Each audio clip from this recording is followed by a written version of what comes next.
Suspect, they used tear gas to get him out of his stolen car, and SWAT officers there carrying him away, literally carrying him away from the stolen vehicle, taking over to some paramedics. They check him out, make sure here at the scene he's not seriously hurt, and then they have transported him to the ER where he's being treated now. But again, we're told they're not seriously hurt. They're able to get him out of that stolen vehicle using the tear gas alone. All of this starts, and there's some video of how it ends. Look to the right of your screen. The circle, you'll see the suspect as that tear gas floods through that white stolen Toyota.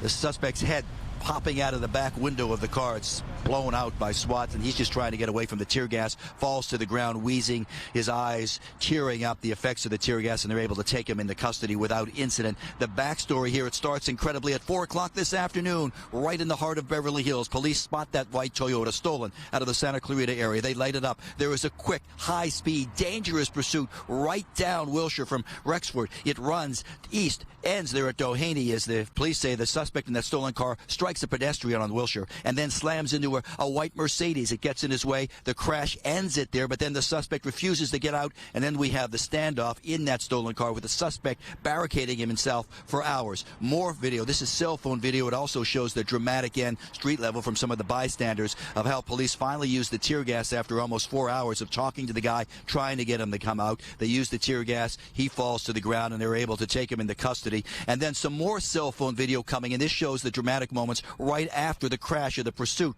Police, the first officers to arrive, they have their guns drawn, going after that stolen car. They realize the driver gets out at some point, like he's going to run away on foot. Then he jumps back in the car, barricades himself inside. Police with their guns keep him in there. They call in SWAT. The whole area is sealed off. It runs for hours, and police now explaining why it took so long. They say the suspect in that small white Toyota barricaded himself inside, almost becoming invisible to the officers, the SWAT officers nearby. Listen how he did it. It was a very, very tough situation. He barricaded himself in the car. He barricaded himself, as well as used blankets and sleeping bags all throughout the car. So it's really tough to see in the heart of Beverly Hills at Wilshire Doheny, with pedestrians crossing. There's a CVS behind us. There's a workout place right here. It was incredibly dangerous.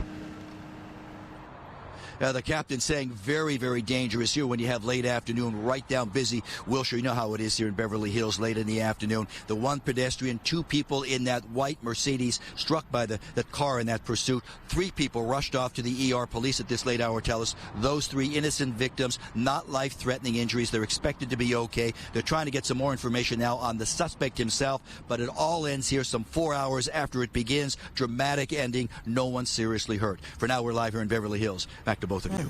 Wow.